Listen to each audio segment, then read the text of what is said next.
নজর রাখবো অস্থির বাংলাদেশ পরিস্থিতির দিকে। মোহাম্মদ ইউনূসকে হাসিনার বেনজির আক্রমণ, বাংলাদেশে তদারকি সরকারের প্রধান উপদেষ্টার বিরুদ্ধে খুনের ছকের অভিযোগ। মোহাম্মদ ইউনূসের বিরুদ্ধে অভিযোগ শেখ হাসিনার, তাকে ও তার বোনকে হত্যার ছকের অভিযোগ। একই সঙ্গে তদারকি সরকারকে অবৈধ বলে দাবি শেখ হাসিনার।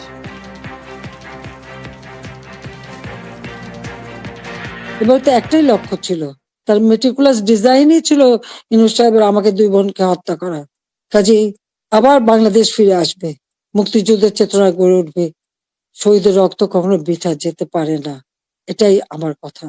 আমি ছাত্রলীগকে ব্যান করেছে, ছাত্রকে ব্যান করার কোনো অধিকার নেই, কারণ ইউনূস সাহেবের ক্ষমতা দখল সম্পূর্ণ অবৈধ, অসাংবিধানিক, অস্ত্র অর্থের জোরে মানুষ খুন করে মানুষের লাশের উপর পাড়া দিয়ে সে ক্ষমতা এসেছে।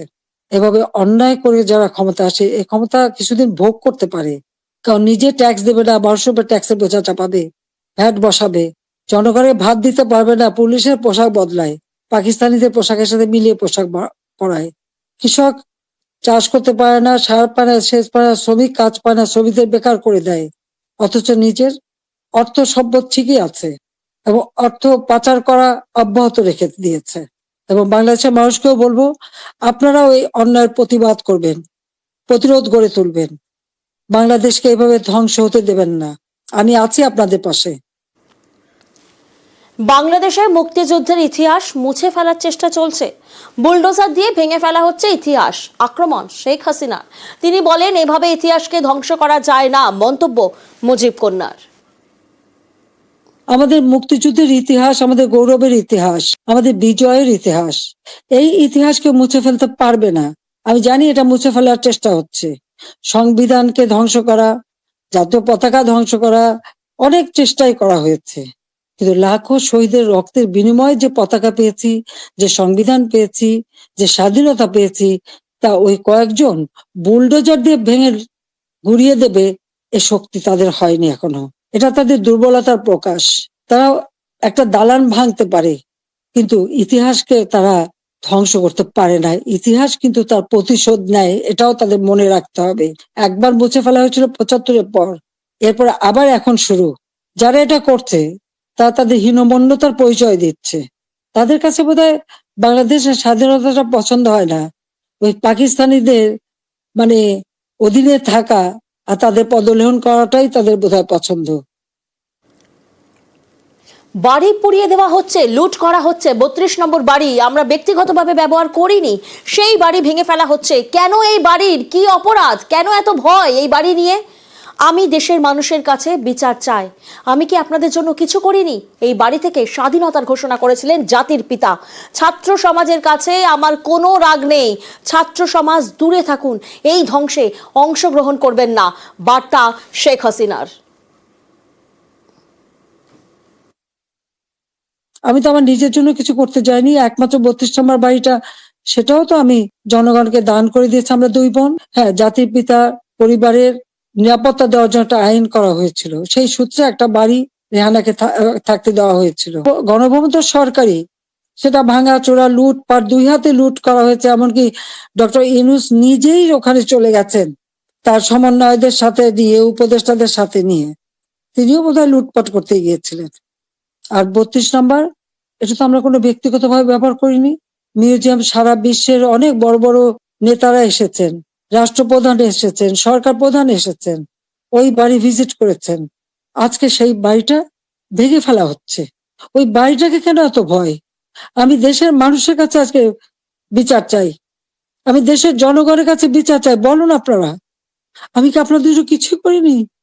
আমি কি আপনাদের অন্ন বস্ত্র বাসস্থান চিকিৎসার ব্যবস্থা করে দেইনি? আপনাদের ঘরে আলো জ্বালিনি? আপনাদের ছেলে মেয়ে লেখাপড়া শিক্ষার ব্যবস্থা করিনি? রাস্তাঘাট পুল ব্রিজ করে আপনাদের যোগাযোগের ব্যবস্থা, কর্মসংস্থানের ব্যবস্থা করে দেয়নি? তাহলে কেন এই অপমান? কেন এই বাড়িটা ভাঙা হবে? এই বাড়ি থেকে তো স্বাধীনতার ঘোষণা দিয়েছিলেন জাতির পিতা, আর স্বাধীন দেশ হয়েছিল বলেই তো আজকে বাংলাদেশ এত উন্নত হয়েছে। তাহলে এই বাড়ি কারা ভাঙে? আমি আপনাদের কাছে, দেশের জনগণের কাছে বিচার চাই। আমি ছাত্র সমাজের কাছেও এটা বলবো, যে যারা বিভ্রান্ত করে তোমাদেরকে বিভ্রান্তির পথে নিয়ে গিয়েছিল, কারণ আমি জানি তোমাদের এই বয়সটাই এরকম, কিন্তু সকলে তো এর মধ্যে ঢুকে নি। তো যারা আজকে এই ধরনের ধ্বংস করছে, যারা মানুষ হত্যা করেছে তারা তো খুনি হিসেবে চিহ্নিত হবে। এখানে সাধারণ ছাত্রছাত্রীদের কোনো দায়বদ্ধতা নেই। কাজে আমি মনে করি যে এর থেকে সাধারণ ছাত্রছাত্রীদের দূরে থাকা ভালো, এদের এই ধ্বংস যজ্ঞে যেন অংশ না নেয়। অন্যদিকে গতকাল রাতের ছবিটা আপনাদেরকে দেখাই। দেখুন, গতকাল রাতে ধানমন্ডির সেখানে শেখ হাসিনার বাড়িতে কিভাবে আগুন ধরিয়ে দেওয়া হয়। ধানমন্ডিতে সুধা সদন আগুন ধরিয়ে দেয় ক্ষুব্ধ ছাত্র জনতা। গতকাল গভীর রাতে বাড়িটিতে আগুন ধরিয়ে দেওয়া হয়। 5ই আগস্টের পর অবশ্যই বাড়িটি খালি ছিল। বাংলাদেশের শেখ হাসিনার বাড়িতে আগুন ধরিয়ে দেয় ক্ষুব্ধ ছাত্র জনতা। গতকাল গভীর রাতে এই বাড়িটিতে আগুন ধরিয়ে দেওয়া হয়। 5ই আগস্টের পর অবশ্যই বাড়িটি খালি ছিল।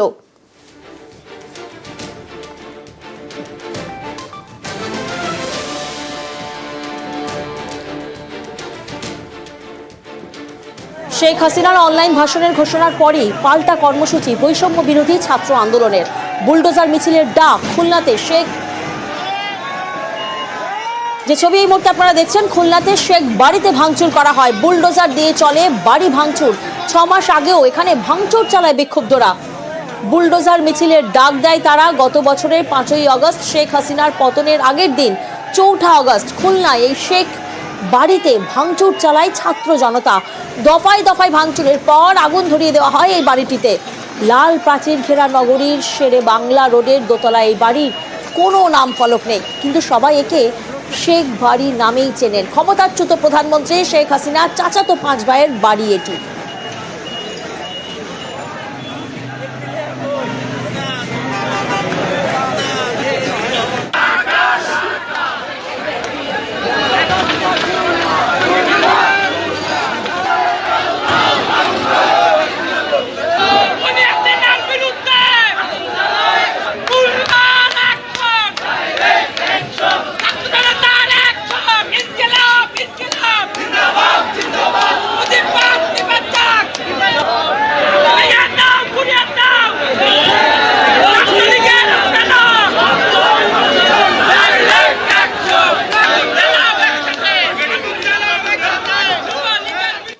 আর খুলনার পর এবার ময়মনসিংহের ছবি আপনাদেরকে দেখাচ্ছি। সেখানে গুড়িয়ে দেওয়া হয় মুজিবের মুরাল।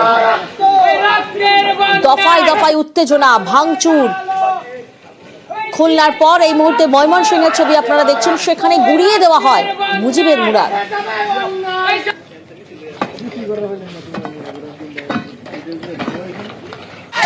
গতকাল রাতে রীতিমতো তাণ্ডব চলে। এবার কুষ্টিয়ার ছবিটা আপনারা দেখুন। কুষ্টিয়ায় আওয়ামী লীগ সভাপতি ও জেলা পরিষদের চেয়ারম্যান সদরউদ্দিন খানের বাড়ি, সেখানেও চড়াই হয়।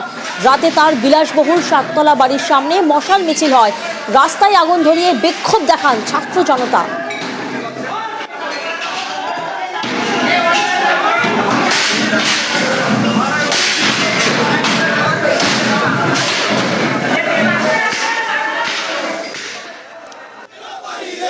আর কুষ্টিয়ার পর এবার রাজশাহী বিশ্ববিদ্যালয়ের ছবিটা আপনাদেরকে দেখাই। সেখানে তো আবার নামের ফলক বদল করা হয়েছে। মোট 4টি হলের নতুন নাম দিয়েছেন এই পড়ুয়ারা। বিশ্ববিদ্যালয়ের শহীদ জোহা চত্বরে মিলিত হয়ে বিক্ষোভ দেখান পড়ুয়ারা। পরে মিছিল করে 4টি হলের নাম ফলক ভাঙচুর করে পড়ুয়ারা। বঙ্গবন্ধু শেখ মুজিবুর রহমান হলের নাম দেওয়া হয়েছে বিজয় 24 হল।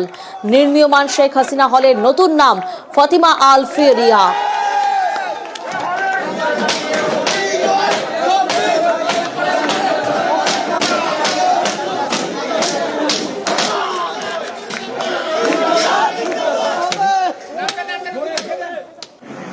একের পর এক ছবি আপনাদেরকে দেখাচ্ছি। উত্তপ্ত বাংলাদেশের নজরে আওয়ামী লীগ নেতারা। বরিশালে আক্রান্ত আওয়ামী লীগ নেতা সেরনিয়াবাদ সাদিক আব্দুল্লাহর তাঁরও বাড়ি ভেঙে গুঁড়িয়ে দেওয়া হয়। মাঝরাতে তাঁর বাড়িতে বুলডোজার নিয়ে হামলা চালায় ছাত্র জনতা। সেনার ব্যারিকেড ভেঙে এগিয়ে যায় ক্ষুব্ধ ছাত্র জনতা।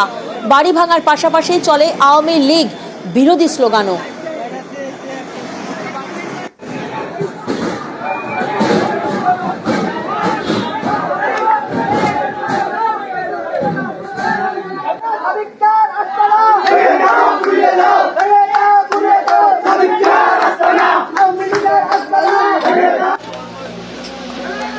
কুষ্টিয়ায় বুলডোজার দিয়ে ভাঙা হচ্ছে আওয়ামী লীগের যুগ্ম সাধারণ সম্পাদক ও কুষ্টিয়া 3 আসনের সাবেক সংসদ সদস্য মাহবুব উল আলম হানিফের বাড়ি।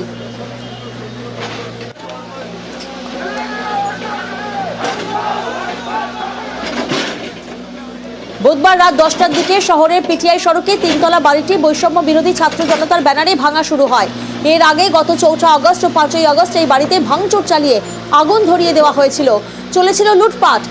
আর এই ঘটনার পর বাড়িটিতে ইট ছাড়া কিছুই ছিল না। তবে 5 আগস্ট থেকে হানিফ আওয়ামী লীগ সরকারের পতনের পর আত্মগোপনে রয়েছেন।